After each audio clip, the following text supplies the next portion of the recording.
Wanted to show you quickly how I'd adjust this black and white image. You can see in the histogram, just like I mentioned in the post, that you have a good dynamic range from blacks to whites, but I'd like to see a little bit more clarity in the blacks, and then the whites are pretty good as well.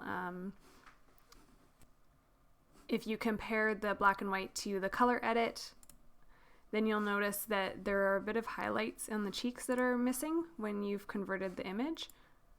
So I might bring the exposure down a little bit, the highlights down a little bit as well, just making sure that she doesn't look too muddy in her skin tone. That's a bit muddy and that wouldn't be.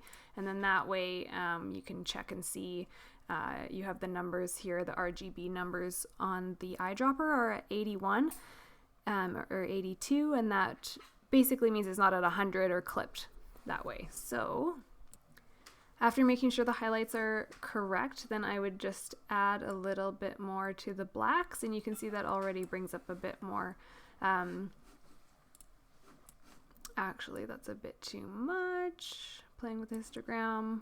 Okay, a little bit more, and that it doesn't get rid of the shadows, but it just brings out a bit more contrast in the image. So if we take a look at the before and after to date, we have a little bit more contrast here. And then the next thing I would do, which I do to all of my black and whites, is add a bit of clarity.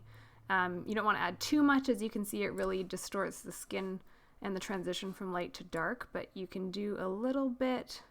This was at 0. We'll add a little bit here, and that just pops it a little bit more.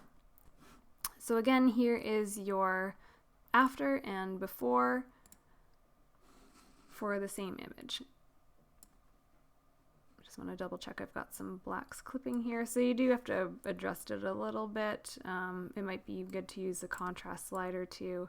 And again, this is working with a JPEG, so it's a little more tricky. You might be able to do better on your own with the original file, but hopefully that helps.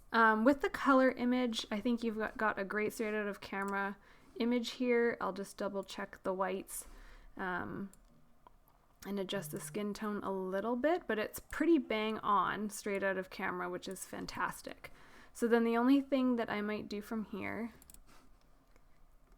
scrolling down, the tone curve is a nice area to play with. You can use it to adjust the contrast in the image. Just want to watch my blacks there as well. And you can also you can use the spot tool here to select a spot on the subject, and that will, as you can see, I'm doing it pretty drastically, but that will raise and lower that exact spot on the tone curve. So if you have a specific spot you want to play with in a highlights or shadow area, or even in the midtones area, you can do it with the spot, or you can do it on the graph here. So even that tiny adjustment, you can see the before and after, just setting the white balance and adding a bit of contrast really makes that image come out, and it's a really easy way to edit a color image. And the only other thing that I might do right away is, like, maybe if there's a bit of noise or something, you can reduce it with the luminance, and that's probably about it. There's not too much that you would need to do to an image like this when it's really shot well straight out of camera. Just some basic edits. Hopefully that helps.